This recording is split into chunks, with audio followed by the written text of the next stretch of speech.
तो नमस्कार, मैं हूं तरुण गोस्वामी और हाजिर हूं आज एक नई कहानी के साथ। शमशान यक्षिणी की साधना रहस्य। आज हम करने वाले हैं शमशान घाट की यक्षिणी की कुछ रहस्यों का उद्घाटन। तो चलिए शुरू करते हैं। शमशान यक्षिणी, यह नाम सुनते ही दिमाग में भय और आकर्षण जाग उठता है।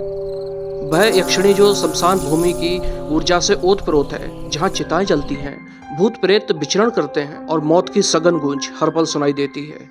यह यक्षिणी केवल एक रहस्यमयी स्त्री नहीं है, यह यक्षिणी एक तामसिक शक्तियों की रहस्यमयी मूर्ति है जो साधकों को अपनी आत्मा तक को अपने वश में कर सकती है।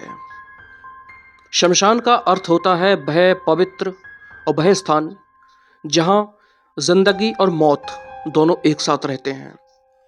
इस ऊर्जा से परिपूर्ण स्थान को, इस स्थान में इस यक्षिणी का वास होता है जो न केवल शक्तिशाली है बल्कि अत्यंत खतरनाक भी है। उनकी साधना में प्रवेश करना साधक के लिए ऐसा होता है जैसे आग के समुद्र में उतर जाना। एक गलत कदम और मौत तय। शमशान यक्षिणी का रूप ऐसा होता है जो एक साथ आकर्षित भी करता है और भयभीत भी करता है। उनकी त्वचा गहरे नीले या राख जैसे रंग की होती है, मानो शमशान की राख ने उनके शरीर को ढक लिया हो। उनका शरीर इतना आकर्षक और सुडौल होता है कि वह साधक के मन को विचलित कर दे, लेकिन इस आकर्षण के भीतर एक भयानकता छुपी होती है, जैसे सुंदरता और मृत्यु का अनूठा संगम। उनका चेहरा अत्यंत डरावना होते हुए भी सम्मोहक होता है। उनकी आंखें चमकदार होती हैं जो कि साधक की आत्मा तक को भेद देती हैं। उसमें ऐसी भयावहता होती है कि साधक उनका विरोध करने की शक्ति खो देता है। उनके गहरे लाल होठ रक्त श्राव जैसे प्रतीत होते हैं जो एक अजीब आकर्षण और डर का मेल पैदा कर देते हैं। शमशान यक्षिणी के बाल घने, लंबे और बिखरे हुए होते हैं। ये बाल ऐसा लगता है जैसे तामसिक ऊर्जा लहरा रही हो और उनकी उपस्थिति को और भी रहस्यमयी बना देती है।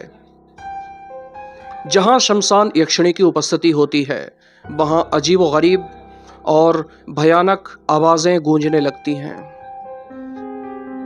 न जाने कितनी चीखें, प्रेत आत्माओं की कराहें और जलती हुई चिताओं की आवाजें पूरे वातावरण को कांपने पर मजबूर कर देती हैं। उनकी गूंजती हुई भयानक हंसी साधक के दिल और दिमाग को कपा देती है। ऐसा लगता है मानो पूरा शमशान भूमि, शमशान घाट उनके शक्ति के अधीन हो। शमशान यक्षिणी तामस गुणों की प्रतीक होती है, अंधकार, मौत और नाश। उनका स्वभाव अस्थिर और अनिश्चित होता है। वह साधक की शक्ति और मनोबल की परीक्षा लेती है। उनकी साधना में सफलता प्राप्त करने के लिए साधक को मानसिक और आत्मिक रूप से अत्यधिक मजबूत होना चाहिए। कमजोर मन या भयभीत आत्मा उनके क्रोध और तामसिक ऊर्जा को झेल नहीं सकता। शमशान यक्षिणी को प्रसन्न करना साधक को अद्वितीय शक्तियां प्रदान कर सकता है। वह आत्माओं से संवाद करने की क्षमता देती है, प्रेत आत्माओं को नियंत्रित करने की सिद्धि प्रदान करती है और साधक को अन्य नकारात्मक ऊर्जाओं से बचाती है। साथ ही शमशान भूमि में छिपे खजानों का पता देने की शक्ति का वर्णन भी प्राचीन ग्रंथों में मिलता है। शमशान यक्षिणी की साधना केवल उन्हीं साधकों के लिए होती है जो अत्यंत अनुभवी और आत्मिक रूप से तैयार होते हैं। यह साधना शमशान भूमि जैसी अत्यधिक ऊर्जावान और भयावह जगहों पर की जाती है, जहां हर कदम पर मौत मंडराती रहती है। साधना के दौरान यदि साधक का मन विचलित हो उठा या कोई गलती होती है तो यह साधना उसकी जिंदगी की आखिरी साधना होती है। शमशान यक्षिणी का स्वभाव बड़ा स्थिर होता है।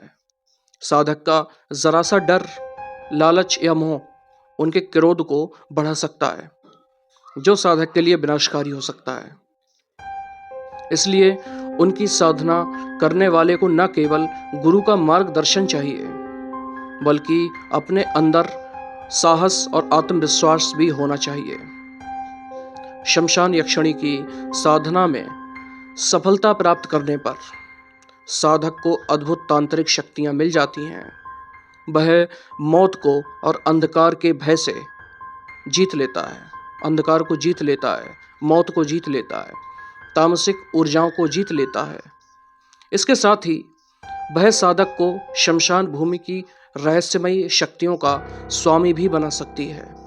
वह साधक को आत्माओं से संवाद और उन्हें नियंत्रित करने की सिद्धियां देती है। साधक को नकारात्मक ऊर्जाओं और प्रेतात्माओं से बचाती है। शमशान भूमि में छिपे खजानों का पता देती है। साधक को तंत्र विद्या में अभूतपूर्व सफलता प्रदान करती है। शमशान यक्षिणी की साधना अत्यधिक जोखिम भरी होती है। यह केवल उन्हीं साधकों के लिए है जो पहले से अन्य यक्षिणियों और तांत्रिक साधनाओं में निपुणता प्राप्त कर चुके हैं। साधना से पहले गुरु का मार्गदर्शन और मनोबल को स्थिर करना अनिवार्य हो जाता है। जो साधक मानसिक और आत्मिक रूप से मजबूत नहीं होता है, उन्हें इस साधना से दूर ही रहना उचित होता है, क्योंकि यह साधना साधक की स्थिति पर गहरा प्रभाव डाल सकती है। यह साधना केवल उन्हीं के लिए है जो मौत को जीत लेते हैं, जो तामसिक ऊर्जा का सामना करने के लिए तैयार रहते हैं। तो कैसी लगी आपको ये कहानी, हमें कमेंट बॉक्स में कमेंट करके ज़रूर बताइएगा।